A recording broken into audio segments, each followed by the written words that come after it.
අපි මීට පෙර දවසක සාකච්ඡා කරා සන්දාන නාලිකාව හරහා පාසල් යා යුතු අනිවාර්ය වයස සම්බන්ධව. තව ටිකක් සංකීර්ණ කරලා කිව්වොත්, තව ටිකක් දිගු කරලා කිව්වොත් ශ්‍රී ලංකා අධිකරණ බල ප්‍රදේශය තුල, එහෙම නැත්නම් ශ්‍රී ලංකාව කියලා අපි හඳුන්වන භූගෝලීය ස්කන්ධය තුල පාසල් ශිෂ්‍යයෙක් Tamanගේ පාසල් අනිවාර්ය සහභාගීත්වය තහවුරු කරන්නට අවශ්‍ය කරන නීතිමය ප්‍රතිපාදන ප්‍රකාර නිශ්චිත වයස සම්බන්ධව අපි සාකච්ඡා කරා. එහි ඉතිරි පියවර, එහෙම නැත්නම් එහි ඉදිරි නීතිමය රාමුව තත්ත්වය පිළිබඳවත් තමයි අද දවසේදී අපි සාකච්ඡා කරන්න බලාපොරොත්තු වෙන්නේ. එනම් නීත්‍යානුකූලව මොන ආකාරයටද ශ්‍රී ලංකාව තුළ පාසල් ළමුන්ගේ අනිවාර්ය පාසල් සහභාගීත්වය තහවුරු කරන්නට අවශ්‍ය කරන නීතිමය ප්‍රතිපාදන යෙදිලා තියෙන්නේ කියන කාරණාව සම්බන්ධව අද අපේ තේමාව ඒක. මොකද අපි පාසල් යන්නට කියලා ළමයින්ට කිව්වට පාසල් ළමයින්ව පාසල් ගත කරලා තබා ගැනීම සඳහා, එහෙම නැත්නම් පාසල් ළමයින්ගේ අනිවාර්ය අඛණ්ඩ පාසල් සහභාගීත්වය තහවුරු කිරීම සඳහා රාජ්‍යයටත් රාජ්‍ය නියෝජනය කරනු ලබන, රජයටත් ඒ රජය නියෝජනය කරනු ලබන ආයතනවලටත් නිශ්චිත වගකීමක් තියෙනවා. ඒක නෛතිකවත් ඒ වගේම සදාචාරාත්මකතින් ගත්තත් නිශ්චිතවම පැවතිය යුතු වගකීමක්. ඉතින් ශ්‍රී ලංකාව තුළ මීට අදාළ නීතිමය රාමුව, මීට අදාළ නීතිමය තත්ත්වය ගැන අද දවසේදී අපි සාකච්ඡා කරන්න සූදානම් වෙන්නේ. ඒ කියන්නේ ඊටාම සරලව කිව්වොත් පාසල් ළමුන්ගේ අඛණ්ඩ පාසල් ගමන තහවුරු කිරීම සඳහා ශ්‍රී ලංකාවේ පවත්නා වූ නෛතික රාමුව මොන ආකාරයේද? ඒ සඳහා බලය පැවරලා තියෙන ආයතන මොනවාද? ඒ ආයතන ක්‍රියා කළ යුත්තේ කොහොමද කියන කාරණාව ගැන තමයි අද දවසේදී අපි මූලාශ්‍ර ප්‍රකාරව සාකච්ඡා කරන්න බලාපොරොත්තු වෙන්නේ.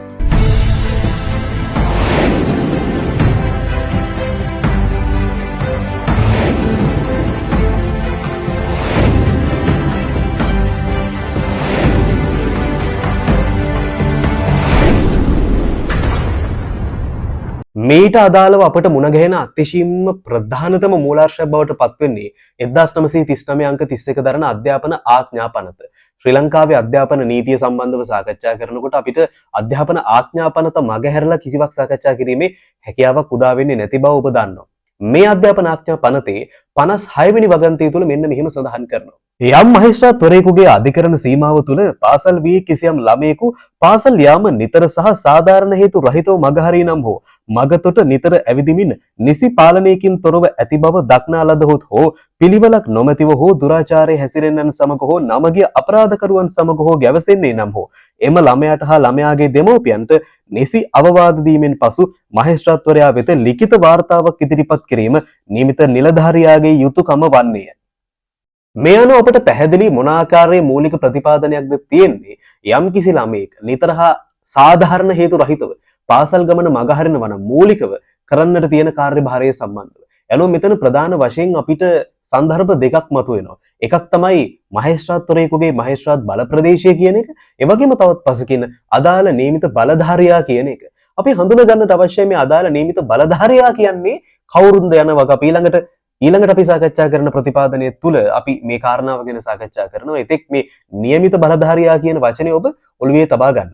දැන් අපිට පැහැදිලි මේ නීතිමය ප්‍රතිපාදනය හරහා සරලව කියන කාරණාව තමයි යම්කිසි ළමයක නිතර සාධාරණ හේතු රහිතව, සාධාරණ හේතු තියෙන්න පුළුවන් නේ, අසනීපයක් හැදිලා, එහෙම නැත්නම් වෙනත් අත්‍යවශ්‍ය මගහැරිය නොහැකි තත්ත්වයක් මත යම්කිසි ළමයෙක් පාසල් යන්නේ නැත්නම් ඒ පිළිබඳව අපි සාකච්ඡා කළ යුත්තේ වෙනම ප්‍රවේශයකින්. හැබැයි එහෙම සාධාරණ හේතුවක් රහිතව ඒ විදිහේ සාධාරණ හේතු රහිත විනිර්මුක්ත තත්ත්වයක් තුළ යම් කිසි ළමයෙක් පාසල් යාම මගහරිනවා නම් හරි, එහෙම නැත්නම් පාසල් අඛණ්ඩව යන්නේ නැත්නම් හරි, අඛණ්ඩව තියා කොහොමත් යන්නේ නැති අවස්ථාවක් තියෙන්න පුළුවන්. අන්න ඒ වගේ අවස්ථාවකදී හෝ තව අවස්ථා කීපයක් ඔබට පැහැදිලි, ඔබට මම කිව්ව දක්වනවා මේ අධ්‍යාපන ආඥා පනතේ 56 වෙනි වගන්තිය තුළ.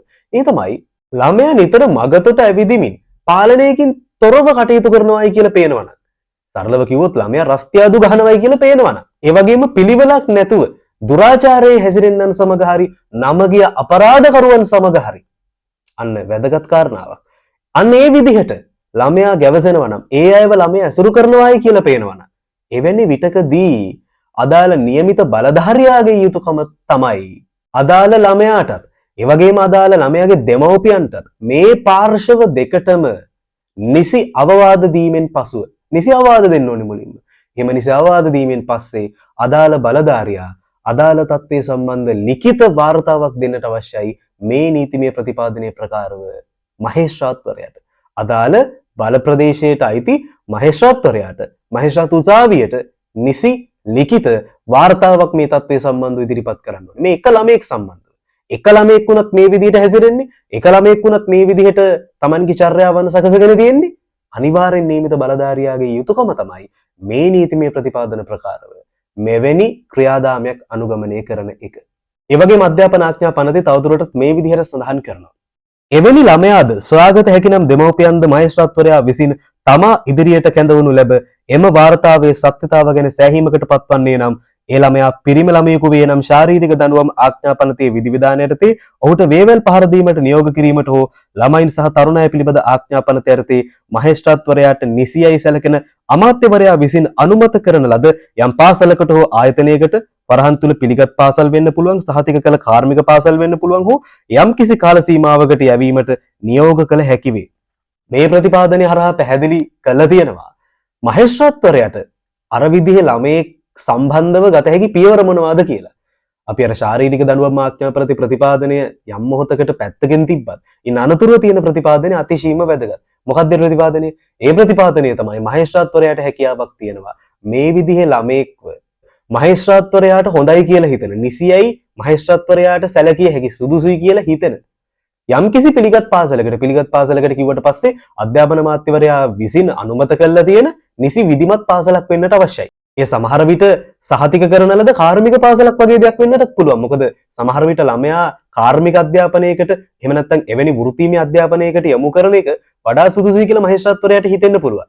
එවැනි අවස්ථාවකදී මහේස්ත්‍රාත්වරයාට හැකියාවක් තියෙනවා අදාළ පාසල් ශිෂ්‍යාව එවැනි විධිමත් පාසලකට නිශ්චිත එහෙම නැත්නම් යම්කිසි කාල පරිච්ඡේදයකට හරි යවන්න, එහෙම නැත්නම් ඊට අදාළ ප්‍රතිපාදන සකස් කරලා ඒ ළමයාව ඒ අදාළ පාසලකට පාසල් ගත කරන්න මහේස්ත්‍රාත්වරයාට නියෝග ලබා දීලා ඊට අනුව ක්‍රියාමාර්ග ගැනීමේ හැකියාව පවතිනවා.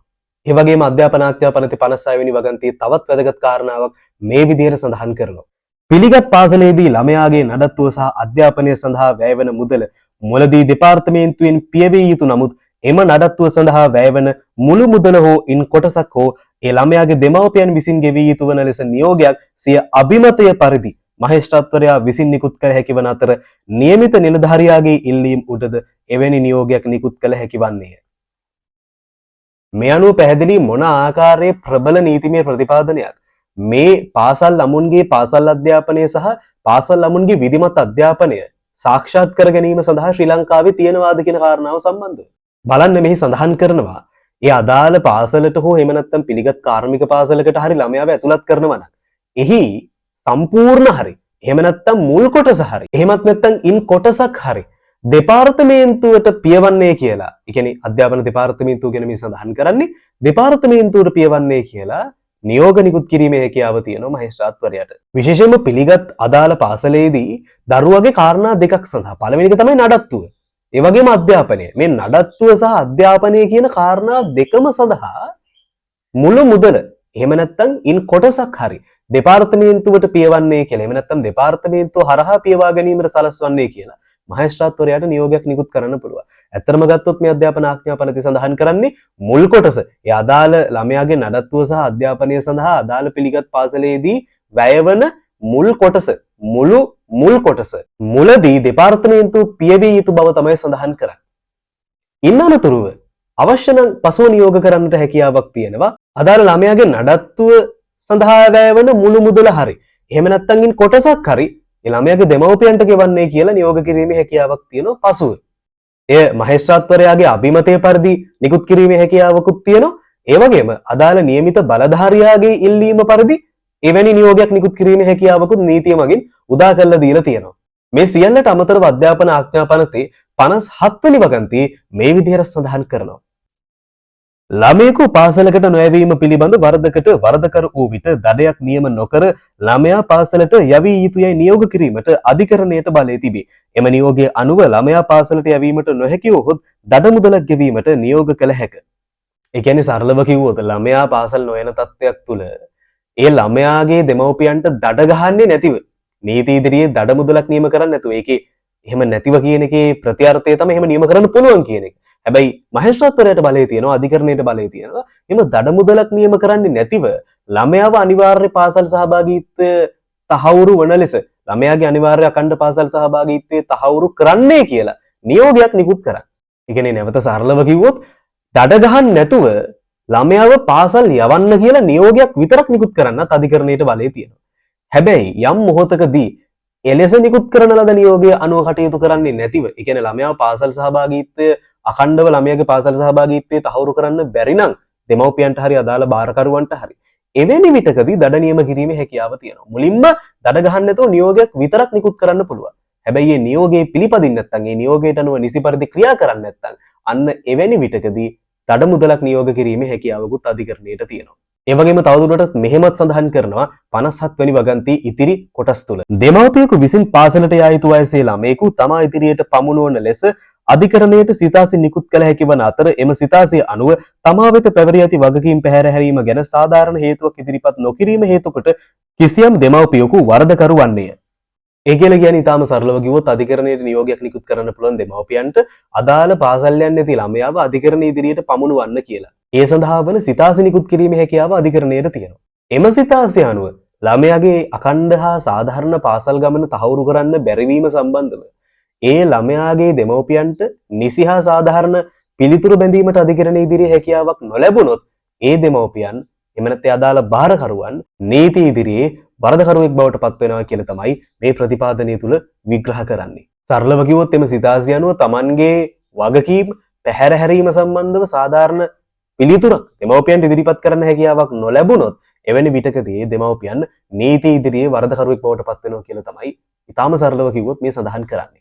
විශේෂයෙන්ම තව කාරණාවක් මෙතෙන්දි තියෙනවා. ඒ තමයි දැන් යම්කිසි පුද්ගලයෙක් පැමිණිලි කරනවා නම් යම්කිසි පාර්ශවයක් පැමිණිලි කරනවා නම් මෙන්න මෙහෙම ළමයෙක් ඉන්නවා මේ ළමයා බැලූ බැලමට පේන්නේ පාසල් යන වයස ළමයෙක් වගේ.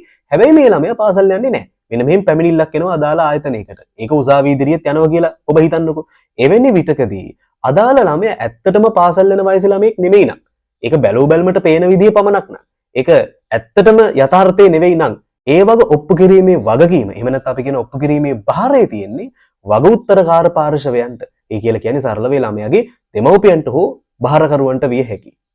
මේ අපි සාකච්ඡා කරේ 1939 අංක 31 දරන අධ්‍යාපන ආඥාපනත ප්‍රකාරව පාසල් ළමුන්ගේ අඛණ්ඩ පාසල් සහභාගීත්වයේ තහවුරු කිරීම සඳහා තහවුරු කරවීම සඳහා පවත්නා වූ නීතිමය ප්‍රතිපාදන කිහිපයක් සම්බන්ධව අපි ඊළඟ වැඩසටහනේදී ඊළඟ සාකච්ඡාවේදී අති විශේෂ ගැසට් පත්‍රයක් ප්‍රකාරව කොහොමද ළමුන්ගේ පාසල් සහභාගීත්වය අඛණ්ඩව තහවුරු කිරීම සඳහා නිර්මාණය වෙලා තියෙන නෛතික ක්‍රියාපටිපාටිය මේ ගැන අපි සාකච්ඡා කරනවා ඊළඟ අපි ගොඩනගන සාකච්ඡාවේදී. විශේෂයෙන්ම අපි මේ සාකච්ඡාවේ මුල් හරියකදී අවස්ථා කීපයකදී ඔබට මතක ඇති වචනයක් කිව්වසම මම ඔබට කිව්ව එක මතකත් තියාගන්න කියලා. ඒ තමයි નિયમિત බලධාරියා කියන වචනය. පාසල් ළමුන්ගේ අඛණ්ඩ පාසල් සහභාගීත්වය තහවුරු කිරීම සඳහා નિયમિત බලධාරියෙක් ඉන්නවා. මෙන්න මේ નિયમિત බලධාරියා කවුද? මේ નિયમિત බලධාරියාට තිබෙනා වූ වගකීම් මොනවාද? ඒ નિયમિત බලධාරියාට තිබෙනා වූ කාර්යපටිපාටික සන්දර්භයන් නෛතිකමය ප්‍රතිපාදනයන් මොනවාද? මේ කාරණාව සම්බන්ධව අපි ඊළඟ සාකච්ඡාවේදී ඊළඟ වැඩසටහනේදී සාකච්ඡා කරනවා.